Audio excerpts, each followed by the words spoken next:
Okay, people, we are going to do a video that I kind of talked about before. I'm going to get some carrots. I'm hoping that they're ready. I think they are. And so, bit of a harvest video. I am going to make some carrot cake.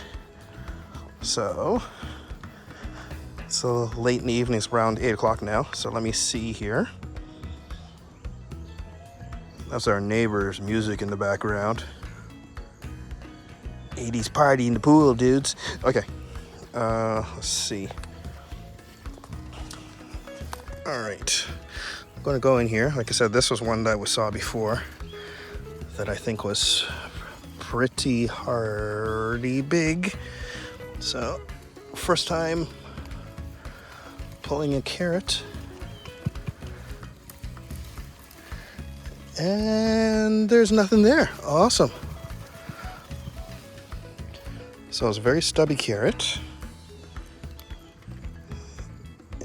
Big head, but multiple roots. Interesting. Let's see what the other ones are like.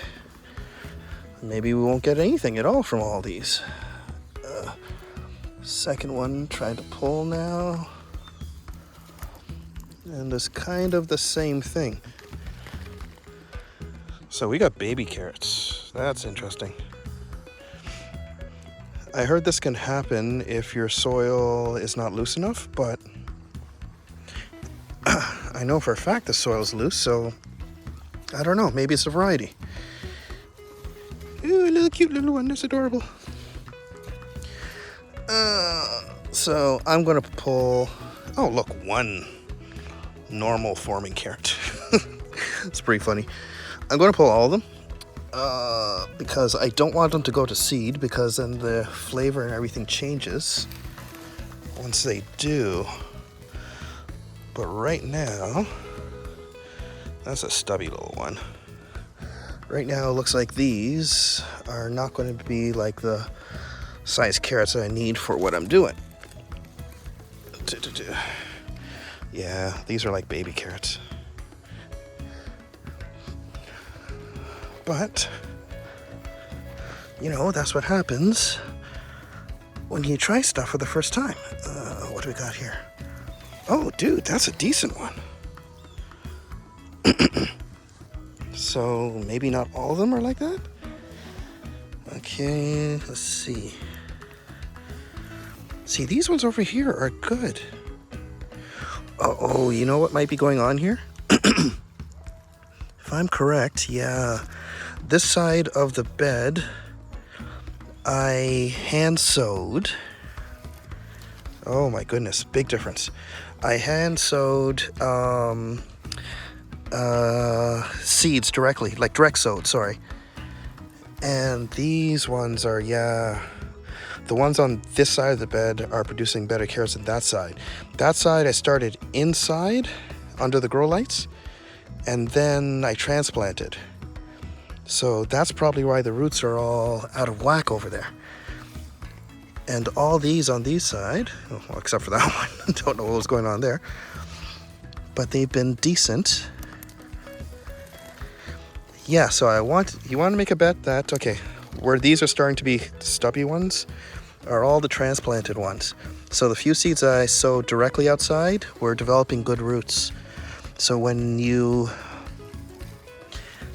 there we go, when you start them indoors and try to plant them outside, you definitely potentially going to run into issues.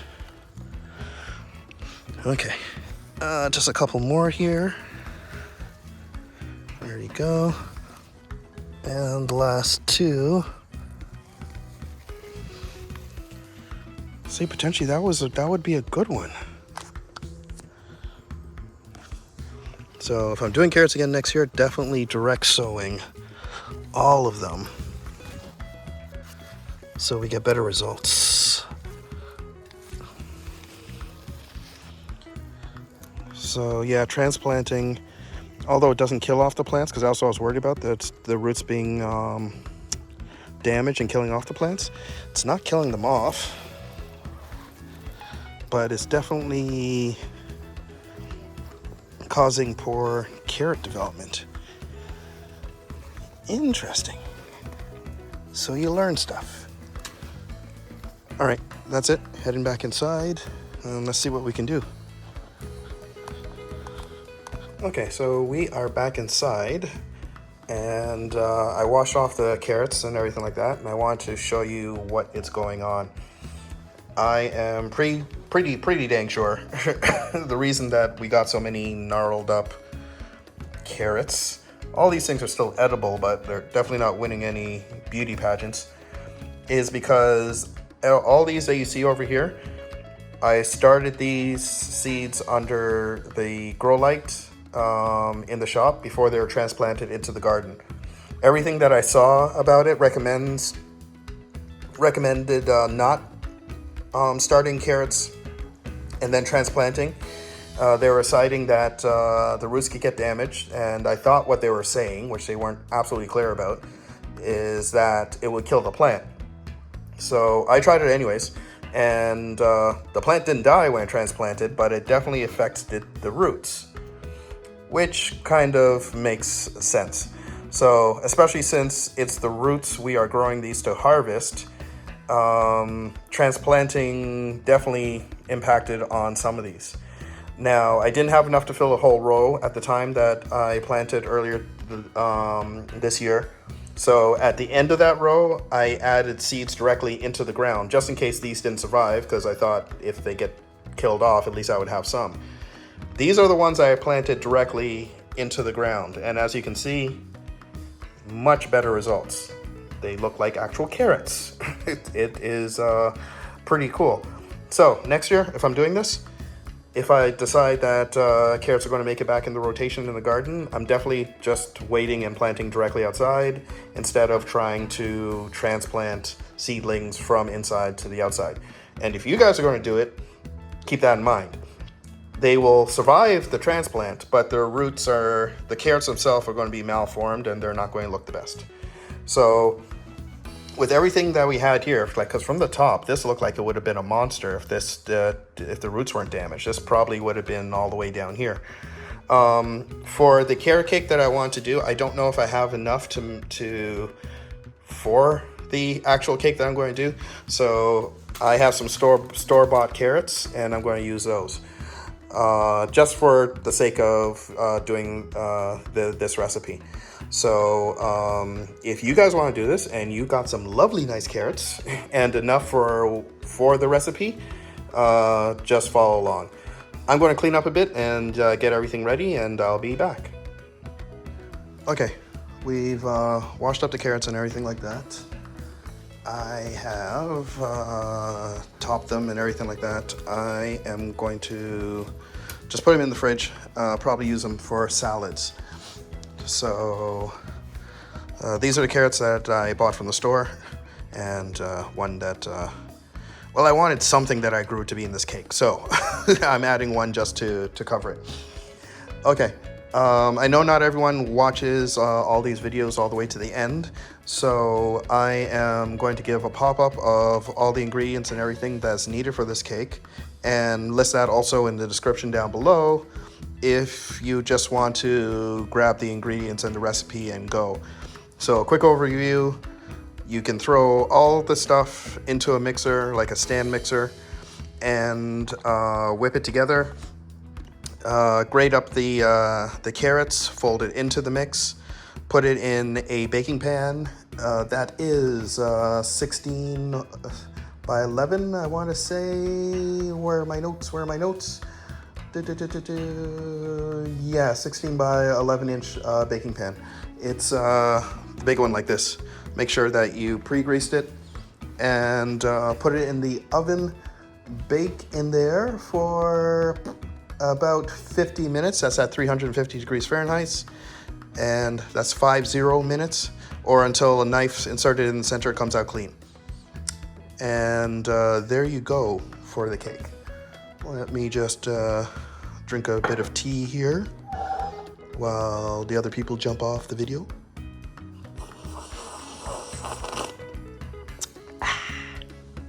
Okay, so for the people that are still here, The way I do the recipe is a bit particular, and the reason I do that is because I get the same results all the time. It's just like with science, repeatable results in the things that you do. So the first thing I'm going to do is just grate up the carrots, and close to the end of the video, I will give you, there will be a couple, what do you call it, I guess recipe tips that I will go over with you, explaining why I do the things that I do. So, I usually, when I'm doing this, I'm looking for 3 or 4 decent size carrots. You're looking for roughly about 3 cups of grated carrots when you're done. And that's not jam-packed in there, cups of grated carrots, but roughly 3 cups of carrots when you're done. And we want this grated up. So probably gonna have to cut these in half to get it in the processor properly. Let's put that, well, let's cut them in half first. And I'll cut the top off that one. Woo! Okay, so into the processor, there will be going. See if I can stand them up.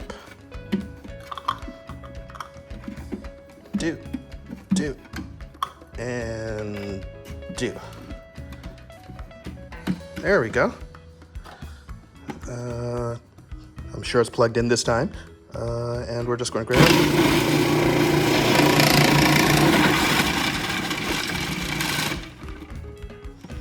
There we go. Rest that on there. And take that out. And there you go. That's roughly about 3 cups of carrots. Loosely packed cups. I'm going to put this aside.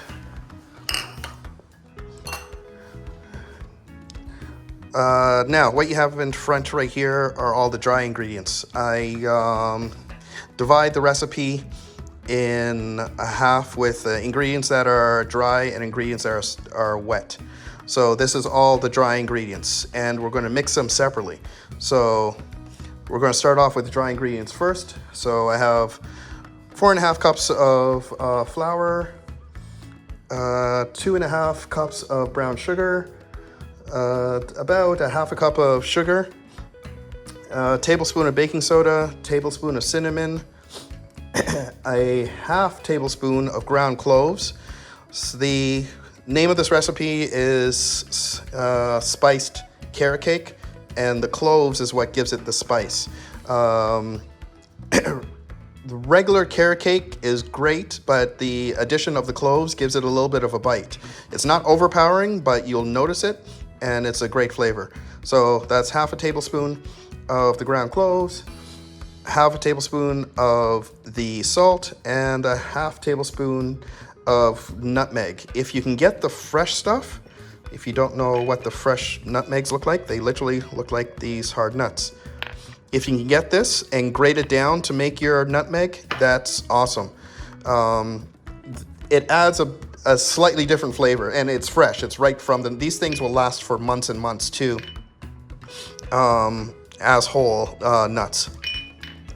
If you only can get the already ground up stuff in the bottle, that works as well. But the fresh stuff, I find, makes a difference. A quick note on the measurements for the flour and the brown sugar. Once again, keeping to the repeatable results idea, I actually weigh my flour. So, and you'll see it in the ingredient list. This is 762 grams of the flour, and the same thing with the brown sugar. I weigh that as well. That's 528 grams. The reason being is when you're scooping out flour, depending on how you're scooping it out and how packed in it is, there can be a real big difference between 3 cups of flour on Monday compared to 3 cups of flour 2 weeks from now. And the same thing with the brown sugar. If you're weighing it, 762 grams is always going to be 762 grams. No matter if it's packed in or not, that's what it's going to be. So if you can, get yourself a digital scale, and life will be a lot better for you. Okay, so I'm going to put this all together now. The brown sugar, the regular sugar, the baking soda, cinnamon, cloves, salt, and fresh nutmeg. Now you could stir this around with a wooden spoon to mix it together. I actually use my hands. Keep there. I actually use my hands for the main reason that you can get out all the clumps that's in the brown sugar. So I'm going to do that now. Of course, when you're doing this, make sure you wash your hands ahead of time. I have done that. So we're just going to mix around. We are back. I've washed my hands. The flour is, the dry ingredients have been mixed together. I made sure there's no more lumps and stuff in there. So we're going to set that aside. Maybe put it up here. And now we are going to mix the wet ingredients. So this is 3 cups of 2% milk, 3 tablespoons of white vinegar, a cup and a half oil. I use canola oil. You can use vegetable oil or other oils. I particularly like canola because, you know, it's low in fat and there's little to no flavor at all in it. So I want to keep that consistent. The 6 tablespoons of rum, which I was listing as optional before, but not really. You need the rum. So that's 90 milliliters if you don't want to measure out 6 tablespoons, but 6 tablespoons of rum and 1 tablespoon of vanilla extract. So since this is going in the stand mixer, I'm going to pour this into the bowl for a stand mixer. Oh, here we go. So here's the milk. Whoops. The oil. The rum. Oh, don't forget the vinegar. The vinegar. And you drop in the whole bowl. There you go. Don't keep the bowl in there with the mixer. That's not going to end well. That was the vinegar, and finally the vanilla extract. You might be wondering about the vinegar in the milk. This was a recipe originally that came from The Joy of Cooking. I think it was the 1997 edition. And the original recipe called for buttermilk, which I don't always have on hand all the time. And to buy a big jug just to use for this, and I'm not using up the whole thing for the cake, and then I have some buttermilk left over, it became annoying. So you can substitute buttermilk for regular milk with some vinegar in it and has the exact same results. So for every cup of regular milk, you put a tablespoon of vinegar, and that's your equivalent to the buttermilk. All right, so it's in the mixing bowl. I'm just going to start it up. And while that's going, I'm going to need a spoon, a big spoon. I'm going to use a big serving spoon because what we are going to do, that's pretty well mixed up already, which is good. We are going to add the dry ingredients now. And I've learned this technique in other things that I've baked, and I've seen it referred to in other cooking shows. Adding the dry ingredients to the wet ingredients instead of just mixing it all together makes a bit of a difference in the final result. Things tend to be mixed better, more consistent, and it just gives a different texture to the resulting cake. So at this point, I'm just going to Add a spoonful every few seconds. So until all the dry ingredients have been mixed in. All right, so here we go.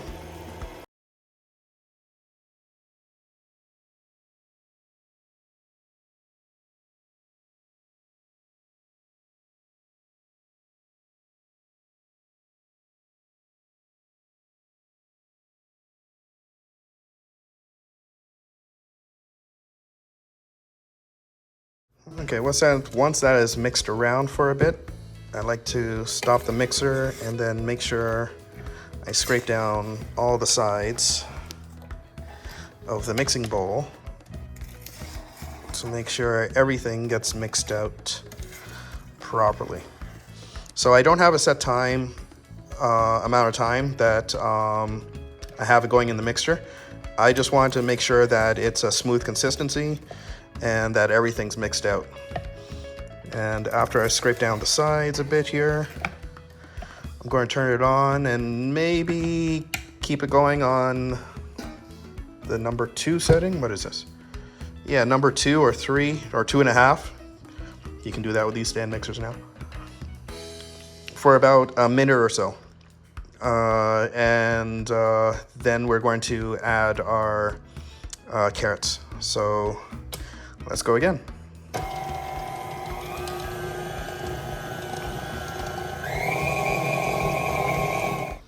Okay, I lied a bit. Maybe not a minute, maybe like 25 to 30 seconds. We don't want to overmix it because that will cause issues with the batter. So I'm just going to scrape down the paddle.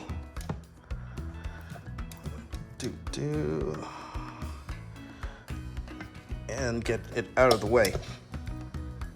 Put this over there. Now, you could leave it in here and just dump in your carrots and put the paddle back on. It does work, but what I do find is since these were grated up, as you can see, they are kind of long strands of carrot. They get all tangled up in the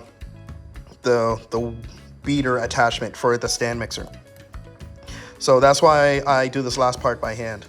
So I'm just going to take it off here. Push this back a bit. And I just grab a couple handfuls of the carrots. And this is what they call folding. I just take from the side and put in the center, turn the bowl, take from the side, put in the center, turn the bowl, take from the side, put in the center. So we're not really vigorously mixing this up. We're what they call folding in the grated carrots. And then I just take from the bottom a bit to make sure that it's not just one clump in the center. And then take from the side and put in the center. And I just keep doing this until all the carrots are in. I have tried just dumping this whole bowl in here before, and that gets into a hot mess because it really balls into one ball of carrots, and it's much harder to mix out and mix in the carrots into the batter. So I'm just going to go at this until all the carrots are in here.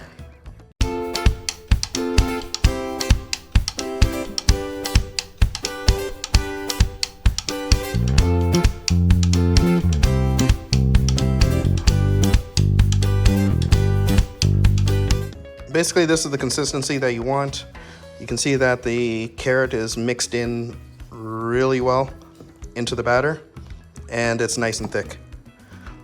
So I'm just going to clean up a bit again, and then we're going to get this into the baking pan. We're over by the stove.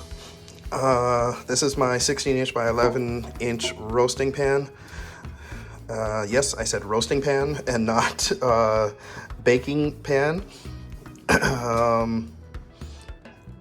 I found it kind of hard to find the proper size baking pan for this cake. They are just more expensive when they're this size. And I had previously been using foil roasting pans that you do a turkey in for it, but an actual metal pan does a lot better with the baking time. But once again, at the end of this video, we'll have a quick discussion about that. Okay, so the oven is 350, preheated. I have it on convect bake. If your oven doesn't do convection, then you can just put it on regular bake, but as long as the temperature is at 350. If you're not using a convection oven, the bake time might be a little bit longer, but that's why I say just bake the cake until when you insert a knife in the center, it comes out clean. At that point, you can take it out. All right, so baking pan ready. I lightly oiled it. It doesn't look like I lightly oiled it because it's a non-stick roasting pan, so any little bit of oil starts to bead up. I have tried it without doing the oil, and there's far more issues with it sticking. So I always put a bit of oil in the baking pan, non-stick or otherwise, in order to get it going. So let's now put the batter in here. There we go, looking good. Scrape, scrape, scrape.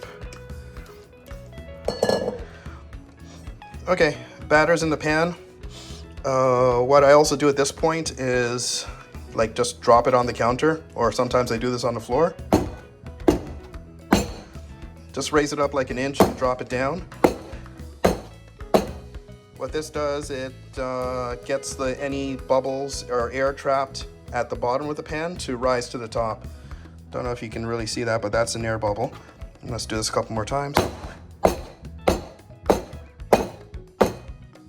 See the air bubble that popped? It does that. Now, you're not going to have massive air bubbles in there if you don't do this, but I tend to do it because it really settles down the pan. Okay, enough of that. So that's done. Now we're going to put it in the oven. Let's open the oven. I have the rack set in the middle. Ideally, that's where you want it when you're baking. You don't want it all the way at the bottom.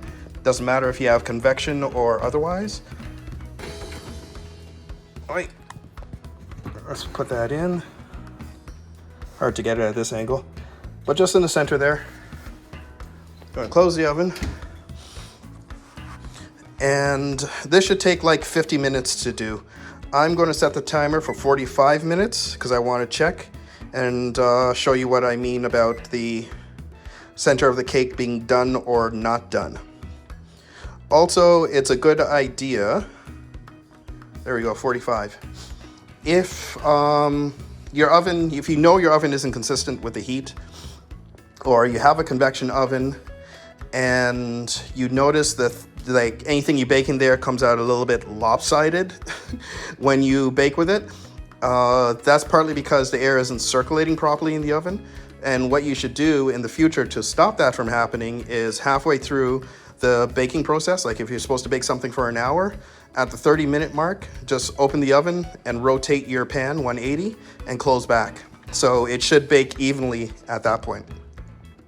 But we're going to let that sit now for the next 45 minutes. I'm going to do the last bit of cleanup, and I'm going to talk to you in a little bit. Just some notes about the recipe. While the cake is in the oven, I wanted to talk to you about a couple things about the recipe. Firstly, this is a modified recipe from my old, man, this thing has seen better days, but you can tell I really use it. My old Joy of Cooking book. I think this is from like 1997,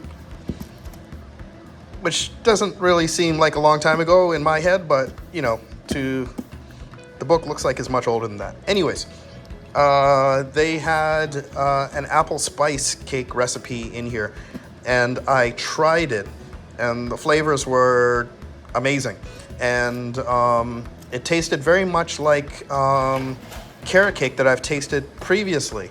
So I just literally substituted the apple for the carrots, and that's how I got my carrot cake. Sometimes I make the apple spice, sometimes I make the carrot. The recipe is exactly the same, except you just use one or the other. The only issue I had with that recipe is that it was for like a traditional size cake pan, I think like an 8 or 9 inch round cake pan, but every time I tried to make it, I found it really dry. Like it was dry around the edges and the center was never cooked properly. And if I left it in the oven long enough for the center to cook, I found the edges to be really, really chewy. Now, some people like that, but for me, that was annoying. So over the years, I modified the recipe, and in actual fact, I tripled it in size to get it to the consistency that I want. This makes a really moist cake, not sopping wet like a cake that's been soaked in, like, you know, some kind of juice or whatever, but moist and delicate. Even around the edges are moist and delicate, which is what I like. And I added some things to it and changed some things to it. So I kind of made it my own.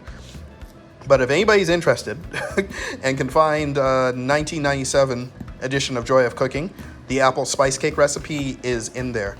I say that particular edition because over the years, the people that do the Joy of Cooking has revised their recipes. So if you get a current edition, if the apple spice cake is in there, it's not going to be the same recipe as that was in here. But yeah, that's where, so the recipe wasn't completely mine to begin with, but with all the changes I made, I kind of made it my own.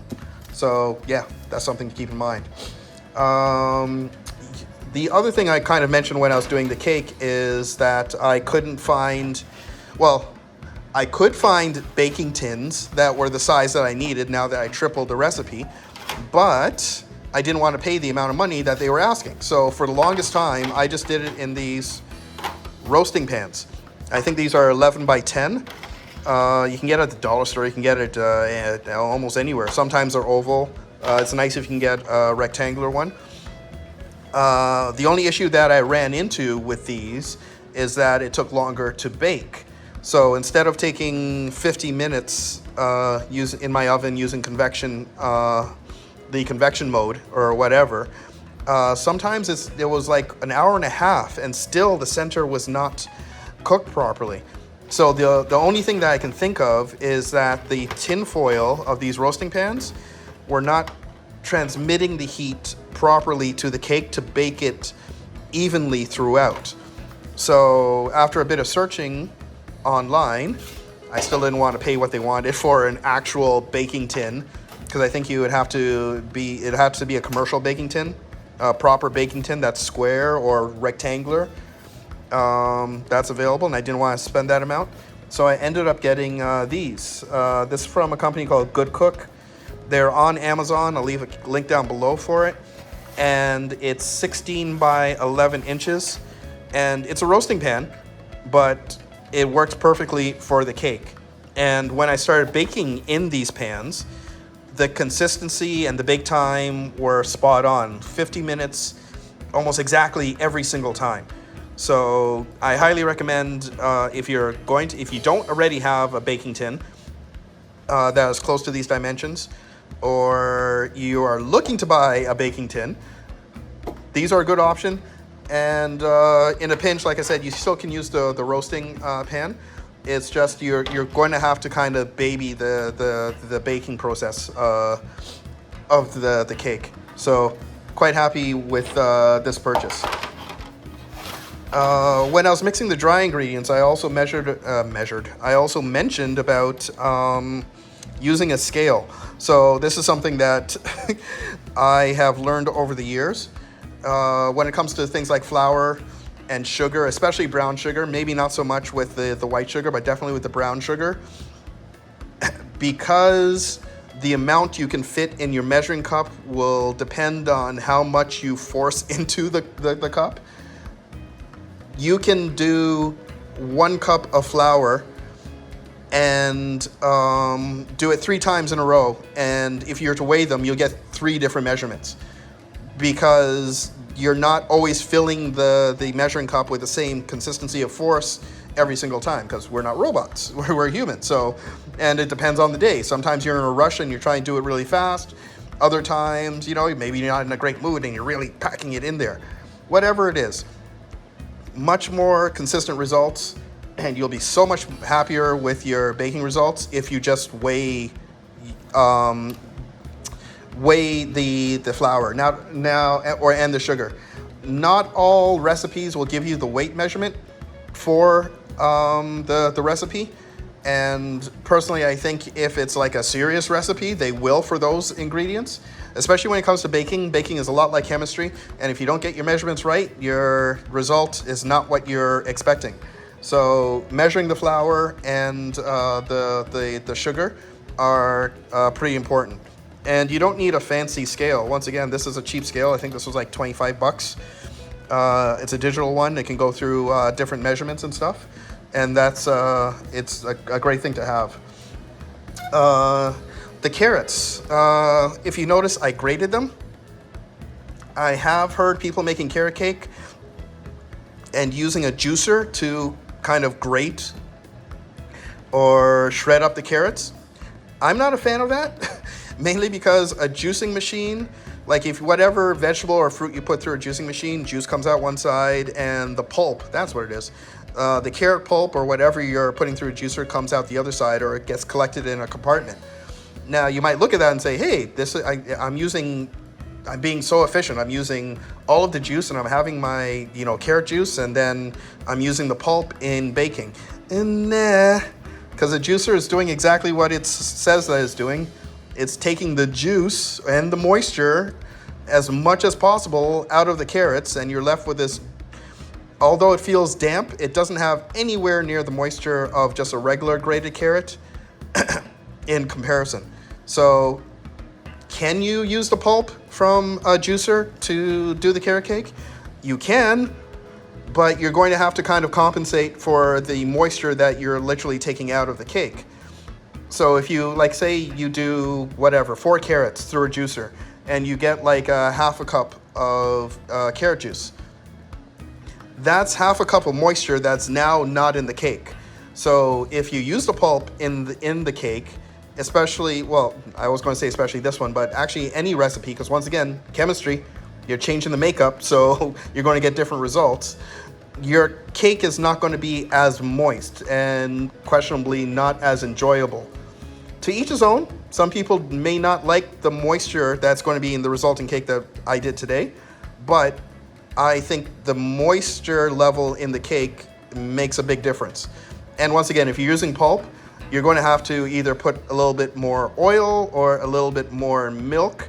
I would say it'd probably be easier to add a little bit more oil to make up the difference, but you're going to have to experiment. And if you're into that type of thing, go right ahead. While we wait for the cake, I'm going to drink my tea, and it should be done. Well, not done. It says 18 more minutes, and then we're going to check it, and then to see the doneness, and then we'll continue from there. It's been 45 minutes. The timer has gone off on the oven, so let me just grab a knife over here. Let's check the cake, see what's going on here. Timer off. Opening. All right. Pardon the angle. Oh, wait. Let's close this up. Well, that looks good. Let me turn on some light here. That's definitely feels like it's set. So this I was talking about, testing the center of the cake to see if it's cooked. So around the edges should be fine. So I'm just going to insert the knife here. And notice the knife comes out clean. That means that part is cooked. The center part is the thickest part, so that's what we're going to check now. Deep. And that's actually coming out clean, and that's 45 minutes. If we look very closely, there's a little bit of residue. So what I am going to do is put it in for another 5 minutes. That will give me my 50. And we will call it done. So I'm going to put this back in. Wait, one-handing. Oop. Put that in there. There. close it up. And we're just going to give it 5 more minutes. There we go. Okay. That's been the 5 minutes. Let's turn off the timer. Let's turn off the oven. And let's take out the cake. There we go. And bring it over here. Awesome. Let's close it back. Come on. Turning off the light. Okay, so there you have it. Carrot spice cake, or just carrot cake, as everybody refers to it. It looks amazing. You have the golden brown color all over. The edges aren't overdone and crispy and burnt. This just came out of the oven, so I have to let it sit for at least 20 minutes before even trying or attempting to take it out of the pan. I usually would take it out of the pan, like after it's cooled down a bit, and put it on a wire rack like this to cool down for a couple more hours. After it's completely cool, then I just keep it wrapped in some plastic wrap, and it's good to go. It's late in the evening now, it's around 10:30 or so. I don't want to put a plastic wrap on this and go to bed, or even foil and go to bed, because it's going to sweat under there. So I really need it to cool down before I do that. But that is basically it. There's no smell-o-vision here, but the house smells amazing. This is great stuff to cook during the holidays, Thanksgiving, that time of year. It just gives that Christmassy feel throughout the house, and the smell. Great with a cup of coffee. If you're willing to do it, some cream cheese frosting does amazingly well with this. And any kind of potluck or thing at work that you're doing, you bring this, and yeah, everybody's going to eat the cake and not the rest of the food that is there. It usually goes fast, it doesn't last long, and it's amazing. So that is another recipe done from something that came from the garden, or should have. At least I put one of them in there. This is the carrot spice cake with 1 carrot from what we collected. I think I honestly would have to grind up all of that in order to get the full amount that we needed for this cake. But yeah, carrot spice cake. Good stuff. Longish video, but I think these cooking ones, if I'm going to continue with them, they're going to be a bit longer because there's a lot more involved. Unless it's dead simple to do. And this one is basically simple, it's just there's a lot of moving parts. Anyways, guys, have a great night and a great weekend. I'm going to have some cake later on. Wish you were here. Talk to you guys later.